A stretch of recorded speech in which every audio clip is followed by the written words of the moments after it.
ఐఐటీలో seat కొడతావనుకుంటే ఇలా వీణ వాయిస్తున్నావేంటమ్మా? రెండు ఎందుకు చేయకూడదు అత్త?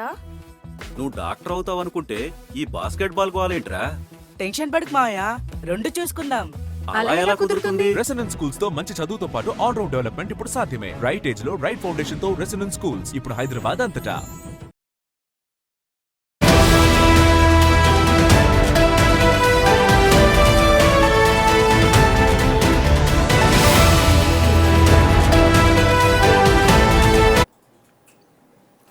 Welcome to big TV digital exclusive live. ఇరాన్లో ఇంకా మారణ హోమం కొనసాగుతూనే ఉంది. అక్షరాల అక్కడ 18,000 మంది చనిపోయారు అంటే నిజంగా నమ్మశక్యం కావట్లేదు. ఇది నిజంగా చాలా చాలా అమానవీయ ఘటన. ప్రస్తుతానికి ఇరాన్తో బయట ప్రపంచంతో సంబంధాలు అయితే తెగిపోయాయి. ప్రపంచంలో ఉన్న మిగతా అన్ని దేశాలతో కూడా సంబంధాలు తెగిపోయినట్లే చెప్పాలి. అక్కడ లోకల్గా వస్తున్న ఇన్ఫర్మేషన్ని బట్టి కొన్ని రిపోర్ట్స్ బయటకు వస్తున్నాయి. ఆ రిపోర్ట్స్లో మొత్తం 18,000 మందిని ఖమైనీ ప్రభుత్వం ఉక్కు పాదంతో అణిచివేసింది. 18,000 మందిని నిర్దాక్షిణ్యంగా కాల్చి చంపింది అన్న వార్తలు అయితే బయటకు వస్తున్నాయి. ఖమైనీకి వ్యతిరేకంగా ఇరాన్లో అయినా కూడా ప్రజలు ఇంకా ఆగడం లేదు. 18,000 మందిని ఉక్కు పాదంతో అణిచివేసినా కూడా అక్కడ ఒక ఉద్యమం ఉవ్వెత్తున ఎగిసిపడుతోంది. ఆందోళనలో పాల్గొన్న వారిపైన ఉక్కుపాదం మోపుతున్నా సరే ఖమైనీకి వ్యతిరేకంగా ఇరాన్లో నిరసనలు ఇంకా వెల్లువెత్తుతూనే ఉన్నాయి. సొంత ప్రజల్నే సుప్రీం లీడర్ ఖమైనీ రక్తపాతం సృష్టిస్తూ చంపేస్తున్నారు. నమ్మశక్యం కాని రీతిలో మృతుల సంఖ్య ఉంది. అల్లర్లలో 18,000 మంది నిరసనకారులు మృతి చెందారు. 18,000 కుటుంబాలు మొత్తం కూడా ఇప్పుడు శోక సంద్రంలో మునిగిపోయాయి. మృతుల్లో చిన్నారులు, మహిళలు కూడా ఉన్నట్లు తెలుస్తోంది. డెడ్ బాడీలను గుట్టు చప్పుడు కాకుండా అంత్యక్రియలు జరిపిస్తున్నట్లుగా అక్కడ కొన్ని నివేదికలు బయటకు వచ్చాయి. ఇరాన్లో మారణ హోమం గురించి అంతర్జాతీయ మీడియాలో కథనాలు వస్తున్నాయి. మరణాల సంఖ్యను ఇంకా ఖమైనీ ప్రభుత్వం ధృవీకరించట్లేదు. కేవలం 3,000 మంది చనిపోయారు, 5,000 మంది చనిపోయారు అంటూ కట్టుకథలు చెబుతూ వస్తోంది. తప్పుడు ప్రకటనలు చేస్తూ వస్తోంది. ఇరాన్లో నరమేధంపై ముందే ట్రంప్ హెచ్చరించారు. ప్రపంచాన్ని కూడా హెచ్చరించారు. ఖమైనీ ప్రభుత్వాన్ని హెచ్చరించారు. అయినా అలాంటిది ఏమీ లేదంటూ ఇరాన్ సన్నాయి నొక్కులు నొక్కుతూ వస్తోంది.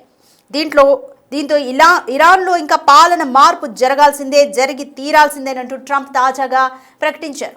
సో ఇటీవల కొంత ఇరాన్ అమెరికా మధ్య ఉన్న టెన్షన్స్ తగ్గాయి. దీనివల్ల మార్కెట్లు కూడా అన్సర్టనిటీ అనేది కొంత తగ్గింది అన్నట్టుగానే భావించినా కూడా మళ్ళీ ట్రంప్ ఎప్పుడు దాడి చేస్తారో ఇరాన్ మీద తెలియని సిచ్యువేషన్ నెలకొంది. ఇప్పటికే యుద్ధ విమానాలు కూడా దుబాయ్కి తరలించారు. అమెరికా నుంచి ఇరాన్ మీద అటాక్ చేయడం కోసం అన్న వార్తలు కూడా వెలుగులోకి వచ్చాయి. అసలు ఏం జరుగుతుంది అన్న ఒక ఉత్కంఠ కూడా నెలకొంది. ఏమైనప్పటికీ కూడా ఇరాన్లో జరుగుతున్న దాన్ని ప్రపంచం అంతా కలిసి ప్రశ్నించాల్సిన సమయం ఇది. అంతర్జాతీయంగా ఏం జరుగుతుంది అన్నది చూస్తే ఐక్యరాజ్య సమితి కూడా దీన్ని ముక్తఖండంతో ఖండించింది. అయినా కూడా ఇరాన్లో మారణ హోమం ఆగడం లేదు. ఖమైనీని గద్దె దించాల్సిందే అంటూ నిరసనకారులు పెద్ద ఎత్తున నిరసనలు అయితే తెలుపుతున్నారు. తమ ప్రాణాలు పోతున్నా కూడా వాళ్ళు ఏమాత్రం వెనక్కి తగ్గకుండా తమ ప్రాణాలు అర్పించైనా సరే దేశాన్ని కాపాడుకుంటామన్న రీతిలోనే నిరసనకారులు ఉన్నారు.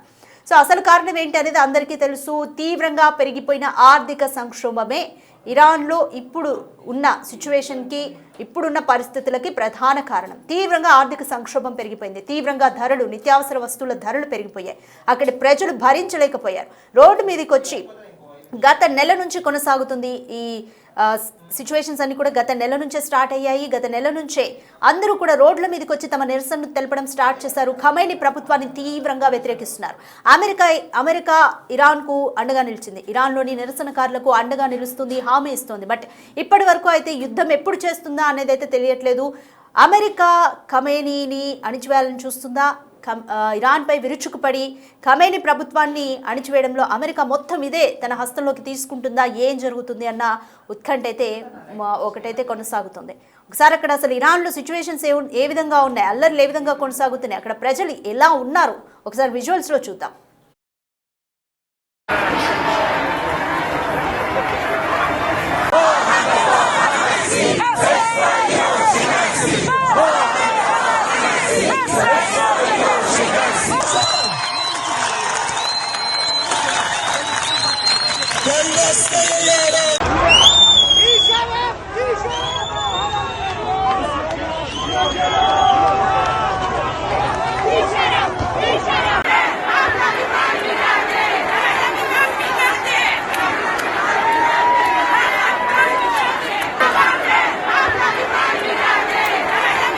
ఖమేనీకి వ్యతిరేకంగా ఇరాన్లో అయితే నిరసనలు వెల్లువెత్తుతూనే ఉన్నాయి. ఈ అల్లర్లలో 18,000 మంది నిరసనకారులు మృతి చెందినట్లుగా అయితే అక్కడ నుంచి వస్తున్న వార్తా కథనాల ప్రకారం అంతర్జాతీయ మీడియాలో కూడా కొన్ని కథనాల ప్రకారం అయితే తెలుస్తుంది. నిజంగా అక్కడ 18,000 మంది చనిపోతే సీక్రెట్ గా అందరినీ కూడా ఖననం చేస్తున్నారు అన్న వార్తలు కూడా బయటకు వస్తున్నాయి. బట్ ఇరాన్ ప్రభుత్వం మాత్రం, ఖమేనీ ప్రభుత్వం మాత్రం దీన్ని ఎక్కడ ధృవీకరించట్లేదు. కేవలం 3,000 మంది చనిపోయారు, 5,000 మంది చనిపోయారు అంటూ కట్టుకథలు చెప్తూ వస్తుంది. మోర్ డీటెయిల్స్ మా అసిస్టెంట్ ఎడిటర్ రామ్దాస్ అడిగి తెలుసుకుందాం. రైట్ రామ్దాస్, అసలు ఇరాన్లో ఏం జరుగుతుంది? ప్రస్తుతానికైతే ఇరాన్కి ప్రపంచానికి సంబంధాలు అయితే పూర్తిగా తెగిపోయాయి. బట్ కొన్ని నివేదికలు మాత్రం బయటకు వస్తున్నాయి. ఈ నివేదికల్లో ఉన్నది ఎంతవరకు నిజం అనేది ఏ విధంగా తెలుస్తుంది? ప్రభుత్వమే అధికారికంగా ప్రకటించింది 500 మంది తమ సైన్యంతో పాటు 5,000 మంది ఈ ఆందోళనలో చనిపోయినట్టుగా చెప్తుంది. కానీ అంతర్జాతీయ మీడియా కథనాలు ఇచ్చిన రిపోర్ట్స్ నివేదికల ప్రకారం ఇప్పటికే వేల సంఖ్యలు దాదాపు 15,000 నుంచి 18,000 మంది వరకు మృత్యువాత పడ్డట్టుగా తెలుస్తుంది. ఇది దారుణ మారణకాండగా చెప్పవచ్చు. ఇటీవల కాలంలో కొనసాగుతున్న ఈ అల్లర్లు ఏవైతే ఉన్నాయో ఇవి ఇరాన్ ప్రభుత్వం చాలా కఠినంగా అణచివేసిన పరిస్థితి. ఎందుకంటే ఎక్కడికక్కడ ఇంటర్నెట్ బ్లాక్అవుట్ చేసి పూర్తిగా విద్యుత్ నిలిపివేసి ఆందోళనలు ఉక్కుపాదంతో అణచిన పరిస్థితి కనబడుతోంది. అయితే ఈ ఆందోళనలు డిసెంబర్ 28న ప్రారంభమైన ఆందోళనలు ఇంకా స్టిల్ కంటిన్యూ అవుతూనే ఉన్నాయి. కానీ మొన్న అంటే ట్రంప్ కాస్త వెనక్కి తగ్గి స్టేట్మెంట్ ఇవ్వడం, ఇప్పటికైతే దాడికి సంబంధించిన అంశాన్ని విరమించుకున్నామని చెప్పడంతో ఒకవైపు ఇరాన్ లో అంటే చాలా మంది గంపెడాశ పెట్టుకున్నారు. ట్రంప్ కనుక సైనిక చర్య తీసుకుంటే ఖచ్చితంగా తమకు మతాధికారుల పాలన నుంచి విముక్తి దొరుకుతుందని ఆశించిన అందరికీ కూడా ఇప్పుడు ఒక రకంగా భంగపాఠం చెప్పాలి. కానీ తాజాగా వస్తున్న నివేదికల ప్రకారం మళ్ళీ ట్రంప్ ఏ క్షణమైనా ఏ నిర్ణయం తీసుకోవచ్చనే వస్తున్న వార్తల నేపథ్యంలో ఇప్పుడు మళ్ళీ ఈ అంశం చర్చనీయాంశంగా మారుతుంది. ట్రంప్ దానికి తగ్గట్టుగా మళ్ళీ ఒక స్టేట్మెంట్ కూడా ఇచ్చాడు. ఖమేనీ పాలన అంతం కావాలి, నాయకత్వం అవసరం అంటూ ట్రంప్ చేస్తున్నటువంటి సంచలన కామెంట్స్ మళ్ళీ ఏ క్షణమైనా ఇరాన్ పై అమెరికా దాడి జరపొచ్చనే వార్తలు కూడా మళ్ళీ వినిపిస్తాయి. ఎందుకంటే మొన్ననే అంటే ఇరాన్ చుట్టూ ఉన్నటువంటి ఎయిర్ బేస్ ఖతర్ కావచ్చు, ఇటు జోర్డాన్ కావచ్చు, కువైట్ కావచ్చు, అలాగే ఈజిప్ట్ కావచ్చు, మిగతా ప్రాంతాల నుంచి ఏ ఎయిర్ బేస్ నుంచి అంటే ప్రధానంగా అల్ ఉదీద్ ఎయిర్ బేస్ ఏదైతే ఉందో ఖతర్ ప్రాంతం నుంచి ఎక్కువగా B-52 బాంబర్స్, అలాగే అక్కడ యుద్ధ విమానాలు, యుద్ధానికి ఇంధనం నింపే విమానాలు అన్ని కూడా సిద్ధంగా ఉన్నాయంటూ వార్తలు వచ్చాయి. ఇంకా ఏ క్షణమైన దాడి జరగొచ్చంటే కూడా వచ్చాయి. కానీ అవన్నిటికీ తెరదించు అక్కడి నుంచి మళ్ళీ యుద్ధ విమానాన్ని వెనక్కి వెళ్ళిపోయిన పరిస్థితి. దీంతో కొంత ఇరాన్ ప్రజలు అంటే ఎందుకు ట్రంప్ మీద ఆశ పెట్టుకున్నారంటే మీరు ఆందోళన చేయండి, నేను మీకు మద్దతుగా ఉంటాను, help is on the way అంటూ ఆయన ఇచ్చిన స్టేట్మెంట్ అది మరింత ఆశ్చర్యపోతుంది. దీంతో ప్రాణాలకు తెగించి ప్రభుత్వానికి ఎదురొడ్డి అక్కడ కొంతమంది పోరాడే పరిస్థితి. దాదాపుగా వేలాది మంది ప్రభుత్వానికి వ్యతిరేకంగా ట్రంప్ ఇచ్చిన ధైర్యంతో పోరాడాడు. కానీ ట్రంప్ మళ్ళీ వెనక్కి తగ్గడంతో ఒక రకంగా వాళ్ళంతా హతాశులైన పరిస్థితి. కానీ ఇప్పుడు ఈ అంతర్జాతీయ మీడియా కథనాల నేపథ్యంలో మళ్ళీ ఖచ్చితంగా ట్రంప్ ఏదో ఒక సాకుతో లేదా వంకతో చర్యలు తీసుకుంటారనే వాదనలు కూడా వినిపిస్తున్నాయి.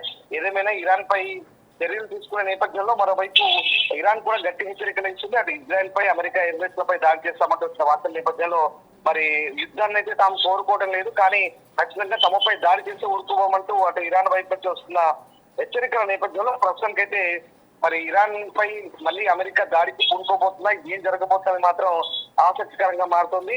అటు ఖమేనీ మాత్రం అంటే ఇరాన్ లీడర్, ఆ సూపర్ లీడర్ ఏం చెప్తారు, ఎల్లల వెనుక అమెరికా కుట్ర ఉంది, ట్రంప్ ఒక నేరస్తుడంటూ తిరుగు దాడి చేసే పరిస్థితి కనబడుతోంది. కానీ మొత్తం మీద ఖమేనీని ఒక అనారోగ్యకరమైన వ్యక్తి, విషయపూరితమైన వ్యక్తిగా ట్రంప్ అభివర్ణించిన నేపథ్యంలో మరి ఇప్పుడు ఇది ఏం జరగబోతుంది? మొత్తం మీద అయితే మిడిల్ ఈస్ట్ లో ఈ దశాబ్దాలుగా పాతుకుపోయిన ఇస్లామిక్ రిపబ్లిక్ పునాదులు అయితే కదిలే అవకాశం కనిపిస్తుంది.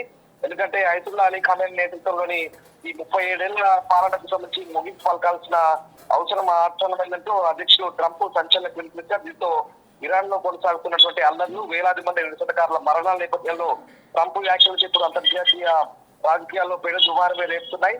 సో మొత్తం మీద ట్రంప్ ఖమేనీని ఒక సిక్ మ్యాన్ గా అభివర్ణించిన పరిస్థితుల్లో మరి మళ్ళీ చర్యలకు పూనుకోబోతారా, ఏం జరగబోతోంది, ఒకవేళ ఇరాన్ పై చర్యలు తీసుకుంటే కనుక ఎట్లాంటి పరిస్థితులు ఉంటాయని మాత్రం నిజంగా ఆందోళనకరంగా మారుతుంది. ఎందుకంటే ఇప్పటికీ ఇరాన్ లో వేలాది మంది, ఒకసారి మనం ఆ దృశ్యాలు చూస్తే ఇంటర్నెట్ బ్లాక్ అవుతారు తర్వాత అక్కడ వీధుల్లో ఏం జరుగుతుందో, అక్కడ దేశంలో ఏం జరుగుతుందో కూడా బాహ్య ప్రపంచానికి తెలియని పరిస్థితి. సో వేలాది మంది మృత్యువాత పడ్డారు. దీనికి అంతం జరగాలంటే, దీన్ని స్టాప్ చేయాలంటే ఖచ్చితంగా అక్కడ అధికారం మార్పిడి అనేది ఖచ్చితంగా జరగాల్సిందంటూ జరుగుతున్న నేపథ్యంలో మరి ఇప్పటికే రజా పహ్లావి ఎవరైతే 1979లో చివరి షా కుమార్ ఉన్నాడో ఆయనను తీసుకొచ్చి ఖమేనీని తప్పించి ఆయన గద్దె పంపుతారా? ఒకవేళ అదే జరిగితే కనుక ఖమేనీ అక్కడి నుంచి పారిపోయి రష్యా ఏమైనా ఆశ్రయం పొందుతారా కుటుంబంతో సహా, లేదంటే యుద్ధ ఖైదీగా పట్టుబడతారా? ఏం జరగబోతుందన్నది ఇంట్రెస్ట్ గా మారబోతుంది.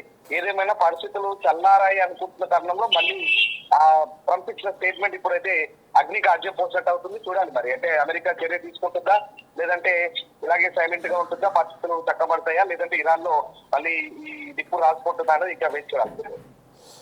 Right, thank you Ramdas. Right, మొత్తానికి ఖమేనీ ప్రభుత్వం నిరసనకారుల్ని, సొంత ప్రజల్ని ఉక్కుపాదంతో అణిచివేస్తోంది. సుమారు 18,000 మంది ఈ నిరసనకారులు చనిపోయినట్లుగా అయితే అంతర్జాతీయ మీడియాలో కథనాలు బయటకు వస్తున్నాయి. ఖమేనీ ప్రభుత్వం కూడా అంతర్గతంగా ఈ విషయాలన్నీ బయటపడకుండా ఉండేందుకు తీవ్రంగా ప్రయత్నిస్తున్నట్లు అర్థమవుతుంది. వారందరినీ కూడా చనిపోయిన వారిని గుట్టుచప్పుడు కాకుండా ఖననం చేస్తున్నట్లుగా కూడా అర్థమవుతుంది. సో ఐక్యరాజ్య సమితి కానీ మిగతా ప్రపంచ దేశాలు కానీ దీన్ని ప్రశ్నించాల్సిన అవసరం ఖచ్చితంగా ఉంది. ఆల్ ఐస్ ఆన్ ఇరాన్ అనేది మీరు కూడా ఒకసారి గమనించండి. ఏం చేయాలి ఇరాన్ విషయంలో అనేది కూడా, ఏం జరిగితే బాగుంటుంది ఇరాన్ విషయంలో ఐక్యరాజ్య సమితి కానీ అలాగే మిగతా ప్రపంచ దేశాలు కానీ భారత ప్రభుత్వం కానీ విషయాల పట్ల ఏ విధంగా స్పందించాలి అనేది కమెంట్ చేయండి. అలాగే ట్రంప్ ఏ విధంగా స్పందిస్తున్నారు, ట్రంప్ యుద్ధం చేసి ఖమేనీని బంధిస్తే బాగుంటుందా, ఏ విధంగా మీరు అభిప్రాయపడుతున్నారు, లేదా ఖమేనీ చేస్తుందే కరెక్టా, మీరు ఏం ఫీల్ అవుతున్నారు అనేది కమెంట్ చేయండి.